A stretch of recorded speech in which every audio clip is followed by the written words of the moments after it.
Hello friends, this is another video that I'm aiming at those people who tell me they don't know anything about music, but they would like to understand what is going on within the structure when a jazz band such as Tuba Skinny is performing a tune. So first of all, let me remind you that all tunes are divided, all music is divided into bars, and for the purposes of talking about traditional jazz, nearly all the bars consist of 4 beats, so it's 1, 2, 3, 4, 2, 2, 3, 4 if you count as they're playing. Now the tunes themselves nearly always comprise multiples of 4 bars because for some reason 4 bars just seem to come naturally to us when we're singing or enjoying music of any kind, and maybe that's because we can just about manage to sing 4 bars in one breath of music, or maybe it fits the pattern of our heartbeat, but certainly 4 bars, I think they're called measures by the way in America, seem to be a comfortable amount of music to perform at a time. So the tunes come in multiples of 4 bars. At their very simplest, a tune might just have 8 bars, a tune like Loose Like That Tuba Skinny play, or they can have 12 bars, obviously the 12-bar blues. You can think of Corrine Corrina, Running Down My Man, You Gotta Give Me Some. Those are all tunes of 12 bars that Tuba Skinny play. You can have 16-bar tunes such as Junko Partner, Save It Pretty Mama, and so on. But what I want to do today is to take a tune that is really much more complicated because it consists of 3 separate tunes, and each one of them contains 16 bars of music. Again, notice the multiples of 4, and we also have an introduction and a finish and a certain rearrangement of them as we go along. Now the tune that I've chosen is Jelly Roll Morton's Grandpa's Spells. Now this may seem a rather strange way to explain the structure of a jazz performance, but I hope this line of notebooks and crockery will help to simplify things for those of you who say that you know nothing at all about music. Well, if I take you along, this is how the tune is played, Grandpa's Spells. We start with the yellow notebook here, which represents the introduction to the piece. They play, I think it's 4 bars. Dom, da, dom, dom, dom, dom, dom, dom, dom, dom, dom. And then we go into the first theme, represented by my saucers here. Now this, like all the themes, contains 16 bars, and it also includes the opportunity to play breaks. And in the first time round, I think it's the banjo that takes most of the breaks. And then when we play it again, it's the cornet that takes most of the breaks. Then we go into a second theme, represented by the black notebooks. They play this theme just twice. They're never going to play it again afterwards, and it's the one that starts with the notes dum da dum dum da dum, so you may recognize it from that later on. They play through that one twice. That also includes some breaks on the 7th and 8th bars, and then the saucer returns, so we go back and play the first theme again. This time I think it's Barnabas leading it in the recording.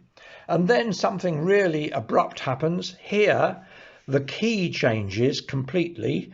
I'll talk about that later on. And we move into the final and main theme, which they're going to play 7 times. So the first time through, it's played by Shay to very clearly state the theme, and then the others take solos on it, each one in turn. I'll take you through those later. And then finally, for the last 2 times through this third theme, all the band plays, so those 2 are ensemble choruses. And then right at the end, after they've finished, they play a little, what is called a coda. I've represented that by the egg cup, which means they're just adding on a couple of little bars to finish it off, just as Jelly Roll Morton did in his original recording. Now another interesting thing about Grandpa's Spells is that it uses 2 different keys. It starts in the key of C for the introduction, and both of those first 2 themes up to the black notebook if you like, and then for the final theme it is going to change to the key of F. Now if you have no idea what I mean, maybe this will help. For those of you who don't have any idea what I mean, these are the notes of the key of C. So the tunes are played on those notes.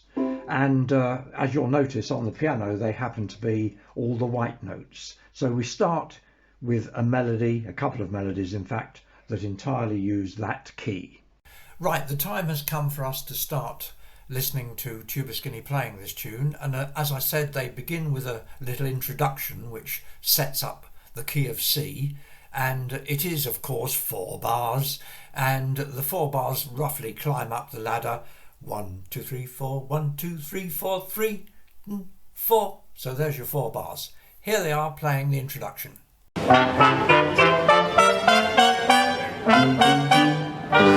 Well, now we move into that first theme, and it's 16 bars, so let's consider them. They happen to sound like two lots of 8 that are almost identical, and at the beginning of the 8 bars, both the first 8 and the second 8, we have what we call breaks, which is where the whole band stops apart from one instrument that improvises over particular chords. And I can tell you that at the beginning of the 8 bars, we start with 2 bars on the chord of C and then 2 bars on the chord of D7. So you'll hear one instrument improvising over those chords. And the first time they play this theme, this is the theme that I represented by the saucers in my little illustration earlier. It's the banjo who takes the breaks.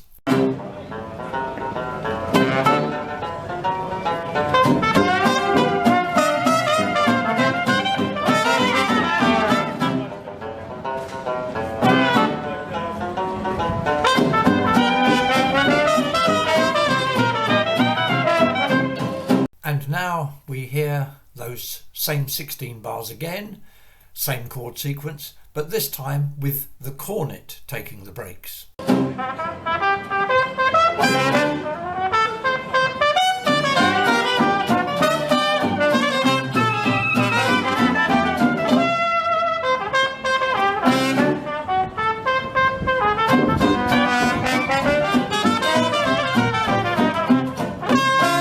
So having played theme 1 a couple of times, we're now moving on to theme 2, the one that I have represented by the little black notebooks.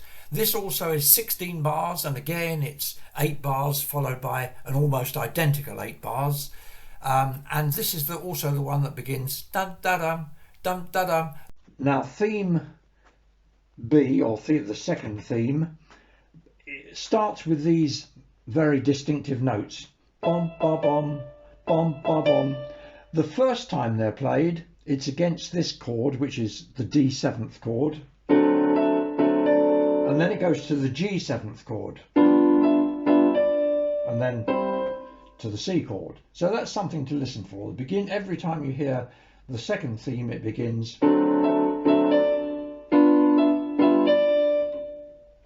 and so on. And this particular 16 bars lends itself to a break on bars 7 and 8. And first time round, they're going to be played by Craig. So listen out for that.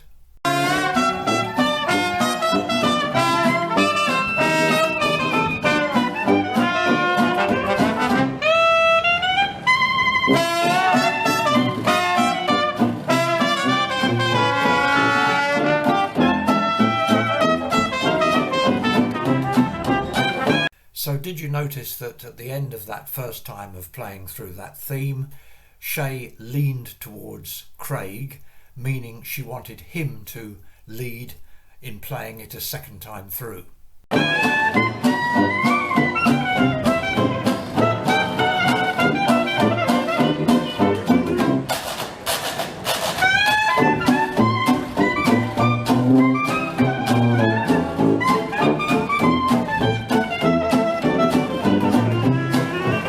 Probably noticed that on that occasion the break in bars 7 to 8 was taken by Robin on the washboard. And did you also notice Shay putting her hand on her head as Craig's solo came to an end? I'm sure you know by now that when Shay does that, it means she wants the band to go back up to the beginning, in this case to theme 1, which we played twice earlier on. Now they're going to play it one more time, only one more time, and they're going to copy very, very closely what happened in the original Jelly Roll Morton recording at this point, where the bass player and the trombone take it in turns to play 2-bar phrases, so they're kind of trading 2 bars, and they're working through that same chord sequence that we heard earlier with all the breaks. So here they go on theme 1 for the 3rd and final time.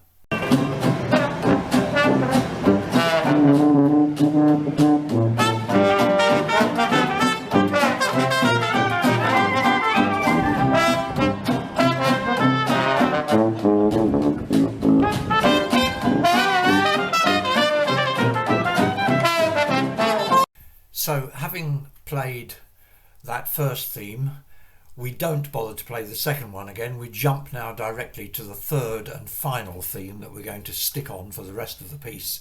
And this is really a very abrupt jump because there's a key change with no kind of bridge passage that some tunes have that gently move you on to the new key.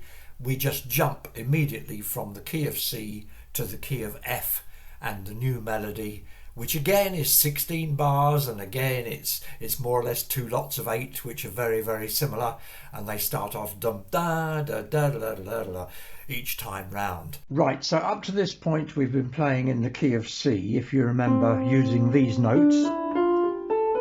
And now very, very abruptly, as we start the 3rd and final theme, Shay jumps into the key of F, which is these notes.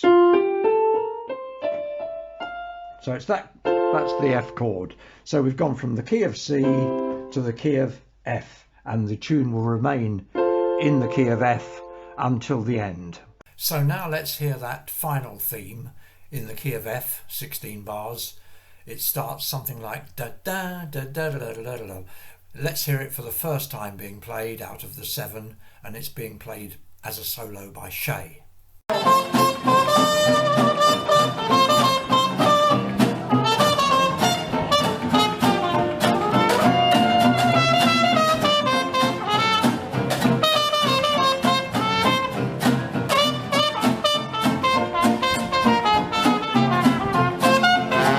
So that was the first statement of the final theme, the one in the key of F, and they're going to play it 6 more times, and the next time round it's going to be played by Craig. So let's have a listen to him doing his solo on the chord sequence, and at the same time notice how well Barnabas and Shay in the background provide harmonising chords.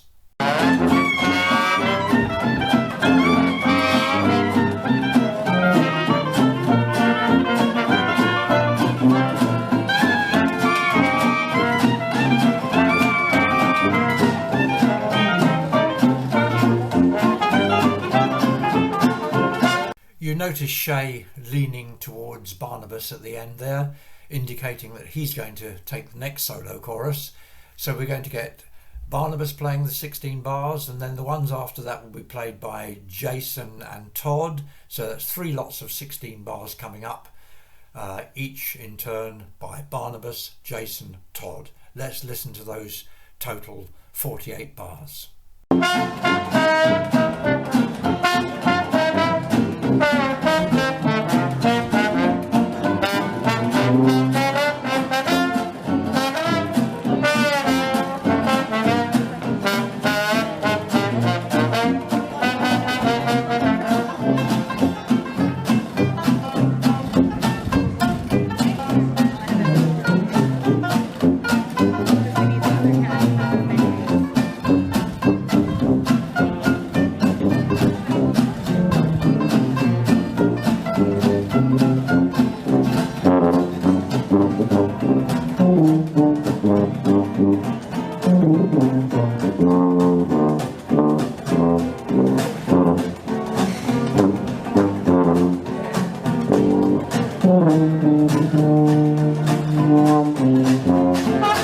So we have now gone through that final theme 5 times, and we're going to do it just twice more, and this time the entire band is going to be involved, so it's full collective improvisation, although in fact Shay keeps fairly close to the melody, giving Barnabas and Craig something to hook onto and to harmonise with and decorate and so on.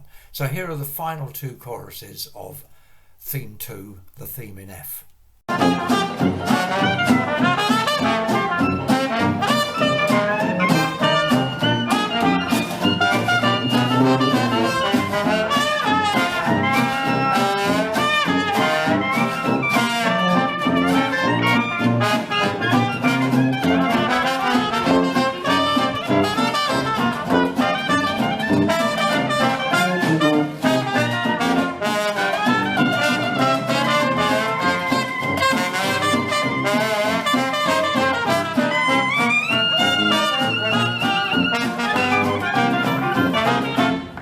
But they haven't totally finished, because they throw in an extra little 2 bars, exactly as Jelly Roll Morton did on his recording. These are a little rounding off a few notes, and they're known to musicians as a coda. So here's the coda as played by Tuba Skinny.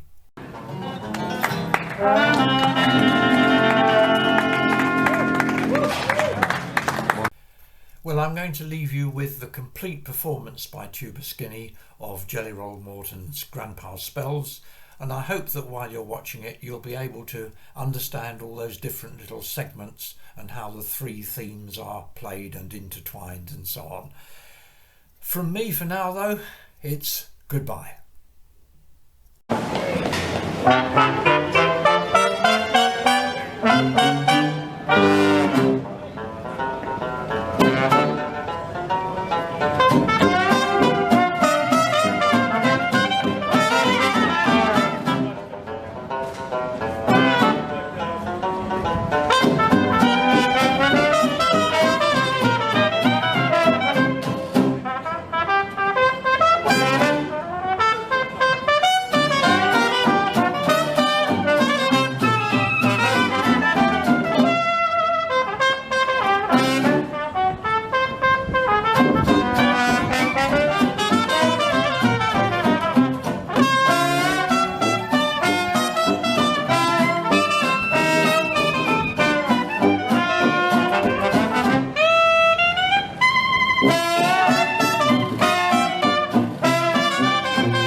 Thank you.